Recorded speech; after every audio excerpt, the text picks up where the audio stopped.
ವೀಕ್ಷಕರೇ, ಸನ್ಮಾನ್ಯ ಪ್ರಿಯಾಂಕ್ ಖರ್ಗೆ ರಾಜ್ಯದ ಗೃಹ ಸಚಿವರು. ಗೃಹ ಸಚಿವರ ಜೊತೆ 2-3 ಖಾತೆಗಳನ್ನು ಕೂಡ ಅವರಿಗೆ ಕೊಟ್ಟಿದ್ದಾರೆ. ಈ ಆಡಳಿತ, IT-BT ಇವೆಲ್ಲವೂ ಕೂಡ ಪ್ರಿಯಾಂಕ್ ಖರ್ಗೆ ಅವರ ಕೈಯಲ್ಲೇ ಇದ್ದಾವೆ. ಈಗ ಇರುವಂಥ ಸಚಿವ ಸಂಪುಟದಲ್ಲಿ ಅಥವಾ ಈಗ ಇರುವಂಥ ಮಂತ್ರಿಗಳಲ್ಲಿ ಅತಿ ಹೆಚ್ಚು ಸುದ್ದಿಯಲ್ಲಿರುವವರು ಅಂತಂದರೆ ಸನ್ಮಾನ್ಯ ಗೃಹ ಸಚಿವರು, ಅದು ಪ್ರಿಯಾಂಕ್ ಖರ್ಗೆ ಅವರು. ಅಧಿಕಾರ ವಹಿಸಿಕೊಂಡ ತಕ್ಷಣವೇ ರೌಡಿಗಳನ್ನು ಮಟ್ಟ ಹಾಕಬೇಕು, ರೌಡಿಗಳಿಂದ ಈ ಸಮಾಜವನ್ನು ರಕ್ಷಿಸಬೇಕು. RSSಗೂ ಕೂಡ ಅದೇ ನಿಯಮ, ಬೇರೆ ಇನ್ನೊಂದು ಸಂಘಟನೆಗೂ ಕೂಡ ಅದೇ ನಿಯಮ. ಇಲ್ಲಿ ಯಾರಿಗೂ ಕೂಡ ನಿಯಮದಲ್ಲಿ ವ್ಯತ್ಯಾಸ ಇಲ್ಲ ಅನ್ನುವ ಒಂದು ಗಟ್ಟಿ ಸ್ವರವನ್ನು ಅಥವಾ ಗಟ್ಟಿ ಧ್ವನಿಯನ್ನು ಹೊರಡಿಸಿದಂಥ ರಾಜ್ಯದ ಯುವ ನೇತಾರ. ಈ ರಾಜಕಾರಣದಲ್ಲಿ 50 ವರ್ಷ ಆದರೂ ಕೂಡ ಯುವ ನೇತಾರ ಅಂತಲೇ ಕರಿಬೇಕು. ಯಾಕೆಂದರೆ ಸಹಜವಾಗಿ ಇತ್ತೀಚಿನ ಕೆಲವು ಉದಾಹರಣೆಗಳನ್ನು ಬಿಟ್ಟರೆ ನಿಮಗೆ ಈ ಯಂಗ್ ಬ್ಲಡ್ ಸಿಗೋದು ಸ್ವಲ್ಪ ಕಷ್ಟ. ಒಂದಾ ಕುಟುಂಬದ ಹಿನ್ನೆಲೆಯಿಂದ ಬರಬೇಕು, ಇಲ್ಲ ಅಂತಂದ್ರೆ ರಾಜಕೀಯ ಫ್ಯಾಮಿಲಿಯಿಂದ ಬರಬೇಕು, ಇಲ್ಲ ಏನೋ ಅಂತಂದರೆ ಲಾಟ್ರಿ ಹೊಡೆದು ಗೆದ್ದಂಥವ್ರು ಆಗಿರಬೇಕು. ಎಲ್ಲೋ ಒಂದೊಂದು ಲಾಟ್ರಿ ಹೊಡೆದು ಬಿಡುತ್ತೆ ಒಬ್ಬೊಬ್ಬರಿಗೆ ಒಂದೊಂದು ಸಾರಿ. ಇದಕ್ಕೊಂದು ತಾಜಾ ಉದಾಹರಣೆ ಅಂತಂದರೆ ನನಗನ್ನಿಸುತ್ತೆ ರಾಜ್ಯದ ಚಿಕ್ಕಬಳ್ಳಾಪುರ ಕ್ಷೇತ್ರದ ಶಾಸಕ ಪ್ರದೀಪ್ ಈಶ್ವರ್ ಈ ಸಾಲಿನಲ್ಲಿ ಕಾಣಿಸ್ತಾರೆ. ಪ್ರದೀಪ್ ಈಶ್ವರ್ ಏನು ಅಂಥ ಕೆಲಸ ಮಾಡಿದ್ರು ಅಥವಾ ಅಂಥ ಒಳ್ಳೆ ನಾಯಕ, ಅಂಥ ಮಹಾನ್ ಸಾಧನೆ ಮಾಡಿಬಿಟ್ಟಿದ್ರು ಅನ್ನೋ ಕಾರಣಕ್ಕೆ ಗೆದ್ದಂಗೆ ಕಾಣಿಸ್ತಾ ಇಲ್ಲ. ಅವರ ಮೇಲೆ ವಿರೋಧದ ಅಲೆಯೂ ಕೂಡ ಅಷ್ಟೇ ಇದೆ. ಆದರೆ ಈ ಪ್ರಿಯಾಂಕ್ ಖರ್ಗೆ ಕುಟುಂಬದ ಹಿನ್ನೆಲೆಯಿಂದ ರಾಜಕಾರಣಕ್ಕೆ ಬಂದಂಥವ್ರು. ಹೇಳಿ ಕೇಳಿ AICC ಅಧ್ಯಕ್ಷರ ಪುತ್ರ. ಮೊದಲ ಬಾರಿ ಗೆದ್ದಂಥ ಸಂದರ್ಭದಲ್ಲೇ ಕೂಡ ಮಂತ್ರಿಗಿರಿಯನ್ನು ಗಿಟ್ಟಿಸ್ಕೊಂಡಂಥವ್ರು. ಮೊದಲ ಬಾರಿ, ಈ ಬಾರಿ ಅವರು ಸಚಿವರಾಗಿ ಅಧಿಕಾರ ಸ್ವೀಕರಿಸಿದ ನಂತರ ರಾಜ್ಯದ ಪ್ರಮುಖ ಪೊಲೀಸ್ ಆಫೀಸರ್ಗಳ ಜೊತೆ ಮೀಟಿಂಗನ್ನು ಮಾಡಿ ಒಂದು ಕಟ್ಟಾಜ್ಞೆಯನ್ನು ಹೊರಡಿಸಿದ್ರು.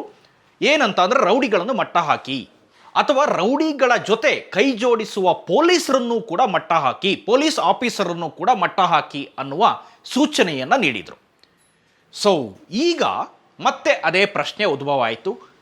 ಕೆಲವು ಇತ್ತೀಚಿನ ಪ್ರಕರಣಗಳನ್ನು ನೋಡಿದರೆ ಪೊಲೀಸರು ಅಥವಾ police officers, CPI, DYSP, additional DYSP ಮತ್ತು ಈಗ ASPಗಳು, ಅಡಿಷ್ನಲ್ SPಗಳು, ಕೆಲವು ಸಂದರ್ಭದಲ್ಲಿ DCPಗಳು, SP ಗಳೇ ರೌಡಿಗಳ ಜೊತೆ ಸ್ನೇಹ ಸಂಬಂಧವನ್ನು ಹೊಂದಿದ್ದನ್ನು, ರೌಡಿಗಳ ಜೊತೆ ಗುರುತಿಸಿಕೊಂಡಿದ್ದನ್ನು, ರೌಡಿಗಳ ಜೊತೆ 5 ಸ್ಟಾರ್ ಹೋಟೆಲ್ನಲ್ಲಿ ಕಾಫಿ ಕುಡಿತಾ ಇದ್ದಿದ್ದನ್ನು, ರೌಡಿಗಳ ಜೊತೆ ಬರ್ಡೇ ಆಚರಿಸ್ಕೊಳ್ತಾ ಇದ್ದಿದ್ದನ್ನು ಇವೆಲ್ಲವನ್ನು ನೋಡ್ಕೊಂಡು ಬಂದಿದ್ವಿ.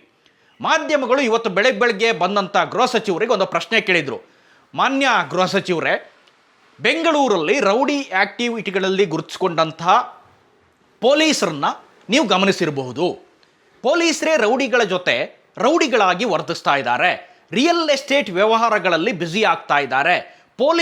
ಪೊಲೀಸರುಗಳು ತಾವು ಮಾಡೋ ಕೆಲಸವನ್ನು ಅಥವಾ ಕಾನೂನು ಸುವ್ಯವಸ್ಥೆಯನ್ನು ಕಾಪಾಡೋದನ್ನು ಬಿಟ್ಟು ರೌಡಿಗಳ ಜೊತೆ ರಿಯಲ್ ಎಸ್ಟೇಟ್ ದಂಧೆಯಲ್ಲಿ ತೊಡಗಿದ್ದಾರೆ. ಇಂತಹ ಎಲ್ಲ ಒಂದಿಷ್ಟು ಪ್ರಶ್ನೆಗಳ ಸುರಿಮಳೆಯನ್ನು ರಾಜ್ಯದ ಗೃಹ ಸಚಿವರ ಮುಂದೆ ಇಟ್ಟರು. ಈ ಸಂದರ್ಭದಲ್ಲಿ ಗೃಹ ಸಚಿವರು ಅದೇನಂತ ಉತ್ತರ ಕೊಟ್ಟಿದ್ದಾರೆ ಅನ್ನೋದನ್ನು ನಿಮಗೆ ತೋರಿಸ್ಬಿಟ್ಟು ಮತ್ತೆ ನಾನು ಮಾತಾಡ್ತೀನಿ. ನಮ್ಮ ಅಧಿಕಾರಿಗಳಿಗೆ ಬಹಳ ಸ್ಪಷ್ಟವಾದಂತ ಆದೇಶನ ನೀಡಿದ್ದೇನೆ.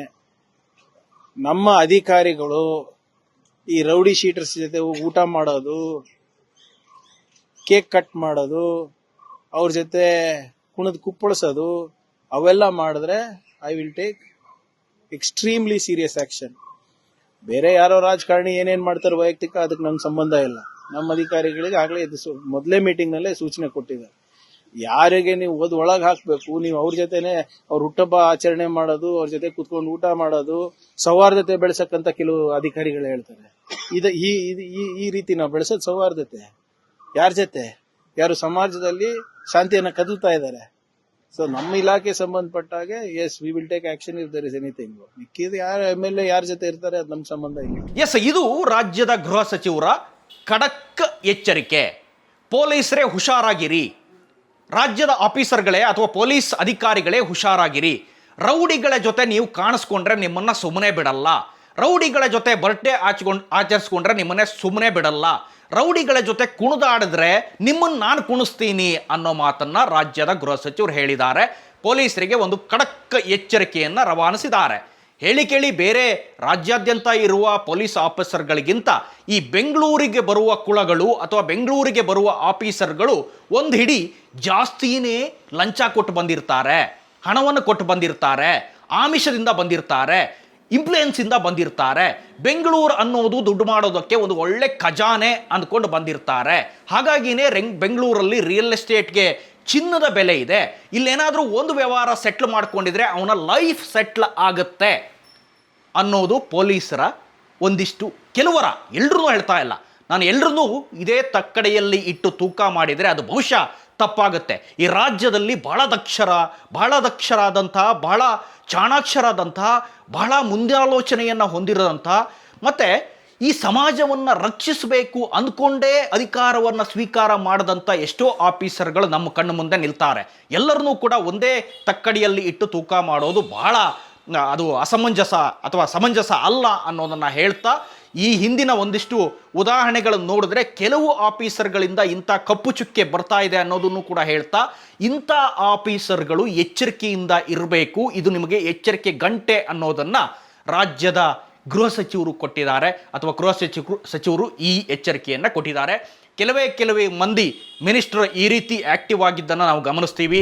ಅದರಲ್ಲಿ ಮೊದಲ ಸಾಲಿನಲ್ಲಿ ಕೃಷ್ಣ ಬೈರೇಗೌಡರು ನಿಲ್ತಾರೆ, ಪ್ರಿಯಾಂಕ್ ಖರ್ಗೆ ಅವರಿದ್ದಾರೆ, ಭೈರತಿ ಸುರೇಶ್ ಅವರು ಕೂಡ ಇತ್ತೀಚೆಗೆ ಸ್ವಲ್ಪ ಆ್ಯಕ್ಟಿವ್ ಆಗಿದ್ದಾರೆ.